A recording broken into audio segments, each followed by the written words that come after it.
My husband and I both grew up in Glens Falls on the same street. So we've known each other since we were 8 and 9. We were vacationing at my uncle's beach house together. And when we were at the beach house is when I discovered my lump in my breast. The day I found out that the lump in my breast was definitely not benign, my father was actually in the hospital recovering from his radical prostatectomy surgery.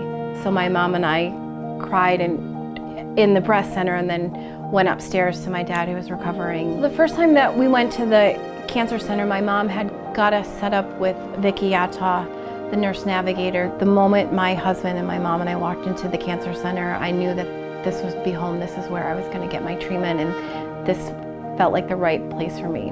I just knew the moment I walked in and how friendly everyone was, and this was the place. So Vicki helped us with every step of the way. She helped us get set up in the boutique when I was going to lose my hair, so she got us set up to get a wig. Every question I had, and she was there for us. No matter if it was at the hospital, phone call, or email, she was always right there for myself, my husband, and my mother. Met with Dr. Florio many times. He was a great help to me. Our sessions meant a lot to me to help me to look forward and stay positive. I also met with a dietitian. I went to support groups, and it was a great network when I had first been diagnosed. It was really nice to meet fellow survivors and to feel like I had a place that understood all of my fears, because my family and friends, I had such an amazing support group, but none of them had had breast cancer. So it was nice to go to the hospital to have a place that understood. I just celebrated my 11-year cancerversary, as we call it. What really got me through and what really saved me was the idea of having a baby.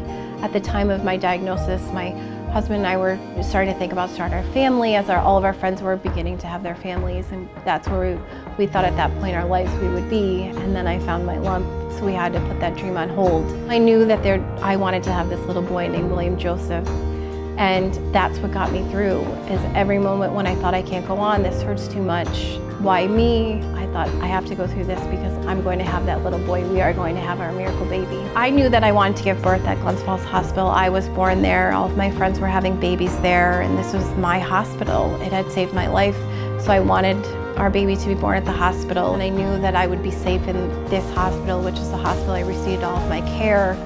And so they really took care of me and were really kind to me and my worries. I never wanted to go anyplace else. I was recommended by several people to go to Dana-Farber or New York City. The moment I met Dr. Stoutenberg, I know that he was the one who was going to save my life, and I had my full trust in him, so I didn't want to go anyplace else. It's such a jewel in our community. We're so lucky to have this. It's such a special place within this amazing hospital. We're so fortunate.